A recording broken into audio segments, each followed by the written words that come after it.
of a diagnosis that I have.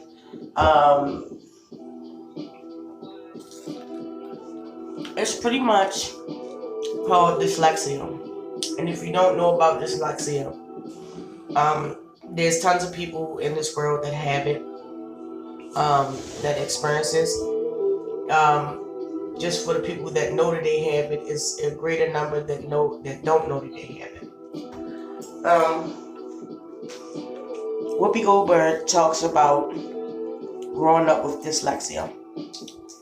In the video from Friends of Quinn, Goldberg shares what it's like for her to grow up with dyslexia. She talks about the challenges she faces, but also explains how thinking differently helped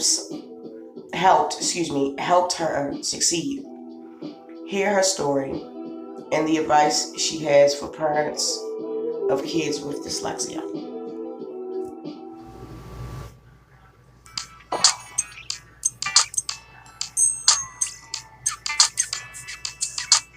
Hello everybody, I'm Quinn Bradley, the founder of Friends of Quinn, and my interviewee today is Whoopi Goldberg herself. Yay! So Whoopi, as a young child, you struggled to read. And when you found out that you had dyslexia, how did that make you feel? Well, it was nice to know that I wasn't just lazy and that I didn't have to sort of explain to people anymore that it wasn't that I didn't want to do it. It was just that I was having a hard time because, back in the olden days, they just assumed that you were just lazy and stupid and all these other things. But the thing that crushed me more than anything was I didn't understand how they didn't see that I was smart. I just couldn't figure things the way they were doing it. Were you ever made fun of as a child in school? Yes, but not because I couldn't keep up, but because I was sort of odd. I was a little bit strange. When you're 8 or 9, it seems odd to other people as opposed to just, oh, you're just a little different. What was your support system like growing up? My mom, she would say to me, Karen, I know you get this because if I tell you, you understand it. I don't know what it is you have or don't have, but it's not something that's going to freak me out. Do you think it runs in the family a little bit? I think it does now, but as far as we can tell, nobody else has it but me. Do you think your dyslexia got you to where you are today? I'm sure it had a large hand in it, yeah. And the fact that since I was born, I've always known I wanted to pretend to put myself in other time periods, to be able to pretend to be another species. I mean, that stuff to me is interesting and it helps my mind expand. Yeah, it's our way of escaping the real life, and I think normal people can't really do that. They have a harder time. I think they have a very hard time. I feel bad for them. I kind of do too. You're one of the only people to win an Emmy, a Grammy, an Oscar, and a Tony Award. There's 20 of us. Oh. Yes, there's 20 of us. How does that make you feel, knowing that you have dyslexia? Well, I didn't know until, I guess, a year or two ago when they asked me to come to 30 Rock. I had no idea there was anything called an EGOT. I just knew this stuff was at the house. And then people started saying, oh, that's a big deal. I was like, oh, okay, cool. You started out as a comedian, correct? No, I started out as a straight actor. Oh, a straight actor. I couldn't get any work because people would look and I'd go try to do some Shakespeare and they go, what are you here for? And I'd say, well, I'd like to audition for them. They go, no. Next. So I wrote a whole bunch of stuff for me to do so I could show people what I was capable of. And that sort of kicked everything off. What would you say is the most challenging part of having dyslexia, and what advantages do you think it has given you? I think the advantage is my brain sees and puts information in my head differently. Sometimes more interestingly, I think, than if I saw like everyone else. I think it's less challenging now because we have some idea about it. But I think the challenge will always be how we see ourselves, not as folks with a handicap, but folks with an interesting perspective on everything. Sure. You know. What advice would you give to a parent who has a child and their child has just been diagnosed with dyslexia? Stop trying to find a reason that it happened. We don't know why it happened. So it's not your fault. So let that go and start paying attention. So you can understand that I do things differently. You have to pay attention to see how I'm doing stuff. If you tell me all kinds of stuff and I know it from memory, that's a big deal. Don't say, oh, you're not getting it. They are getting it. You have to pay attention. Parents, pay attention. And don't call them stupid. No, I say this in my shows all the time. People always say to me, why do you use the language that you use? I said, because I like it. The words I use, you can say lovingly, but you cannot say stupid lovingly. You don't want that word. Whoopi, thank you so much. When my pleasure, baby.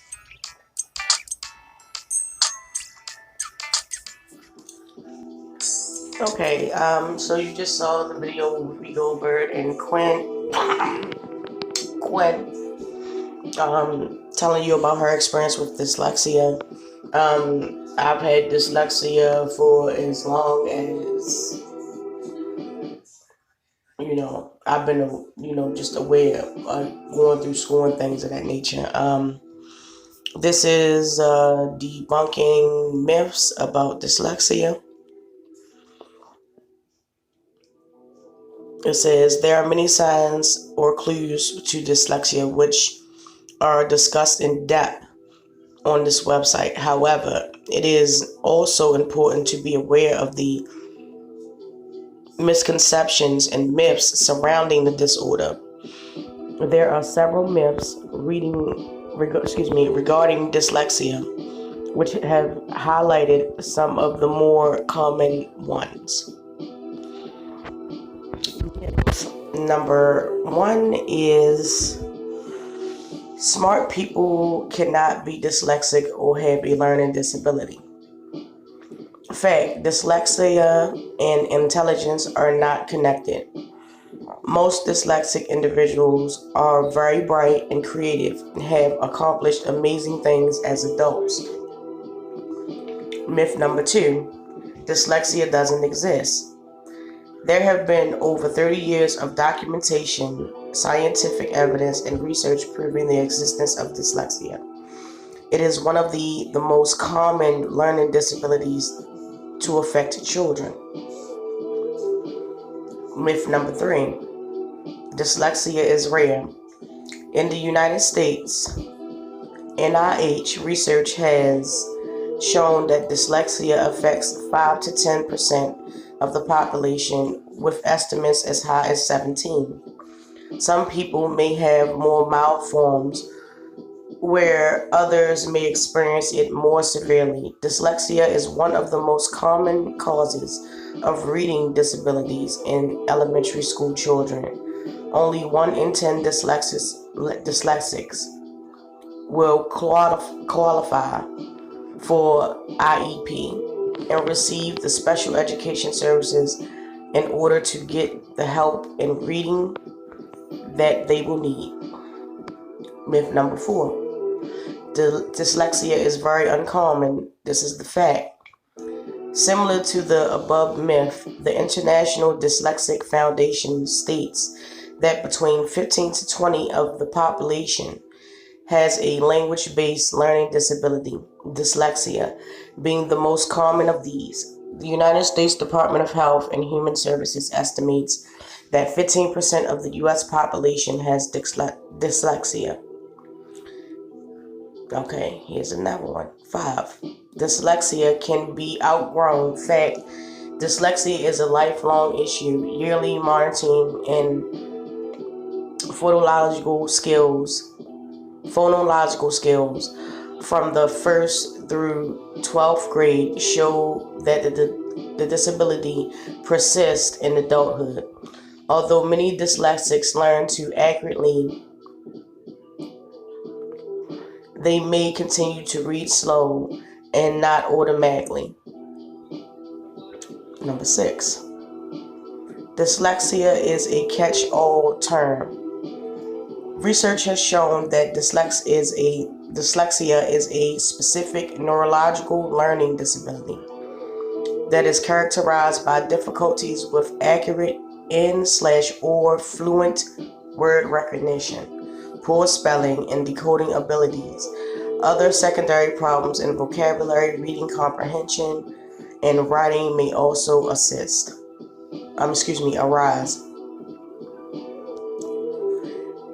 Myth number 7. Dyslexia is inherent, incurable, and permanent. While dyslexia is a lifelong learning disability, early intensive and systematic intervention can help a student keep up and retain the grade level in school, as well as minimize the negative effects of dyslexia can have such a low self-esteem and poor self-concept as a learner. Number 8. The prevalence of dyslexia is estimated between 4 and 8% of the total population in English-speaking countries. The fact is, statistics like these can never be certain because each English-speaking country has its own identification criteria. All that can be known for certain is that in every English language country, a significant percentage of the population has reading or spelling difficulties that range from mild to profound. For example, this percentage in the United States is between 5 to 17. The most common of these learning disabilities is dyslexia. Number 9. There is no way to diagnose dyslexia. Fact, we can accurately identify those who are at risk for dyslexia at early age as preschool, and identify dyslexia as early as first grade. Myth: dyslexia cannot be diagnosed until third grade. Fact, professionals with extensive training and diagnosis can accurately identify the precursors to developing dyslexia as early as age 5. We can make a definite diagnosis as soon as the child begins to struggle with learning to read, spell, and write. The sooner the diagnosis is made, the quicker the child can get help. And the most likely we are to prevent secondary blows to their self-esteem. In combination of family history of dyslexia and symptoms of difficulty in speaking language can identify a vulnerable child even before he or she begins formal schooling. All right, number 10. Dyslexia can be accurately diagnosed by an educator, psychotherapist, or specialist dyslexia teacher by using special tests. Technically, yes, although depending on which professional is doing the assessment, the diagnosis may differ. Often, specialists will use phrases in a written report, such as child has specific weaknesses in prological development. Increase of saying child has dyslexia. According to many times, the school personnel will say that they don't diagnose dyslexia. It's a matter of semantics. In most states, dyslexia falls under the Special Education Code. It is a special learning disability in reading, spelling, or /writing, and may be coupled with challenges in oral expression. Don't give up hope, though. Dyslexia can be diagnosed, and early, systematic, and explicit intervention can help minimize its negative effects. and they have a whole bunch of other ones that you can check out. I'm not gonna go and read the whole entire page, but basically this is just something that I deal with, something that I have dealt with for a long time. For people that don't know, and the inspiration behind this video is basically I received a comment, and it was just like, you don't know me clearly, but as society always and often tends to do, they tend to go for the quick and easy answer and post something really retarded without having the background or knowledge about it. And that's just basically society as a whole. You look for the easy explanation as opposed to taking a more detailed look and stance about the whole situation. So with that being said, if you ever wanted to know, there you go. I suffer no issues from this except for what dyslexia represents. I don't feel ashamed about it. I shouldn't feel ashamed about it. I'm different there, so therefore I think different.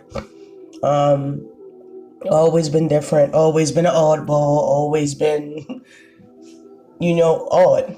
So, it is what it is. For millions more that do not know that they may, in fact, be dyslexic. They have tests out here now that you can diagnose yourself and things like that. But in my case, I already knew. I was told early on, and things of that nature. So it really doesn't bother me. And I had a very good support system to help me through it. So it is what it is.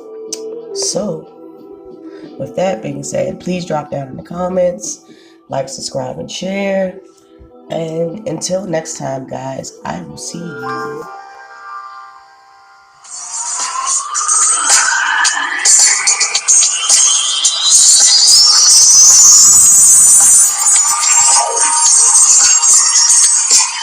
Get your ass up! What you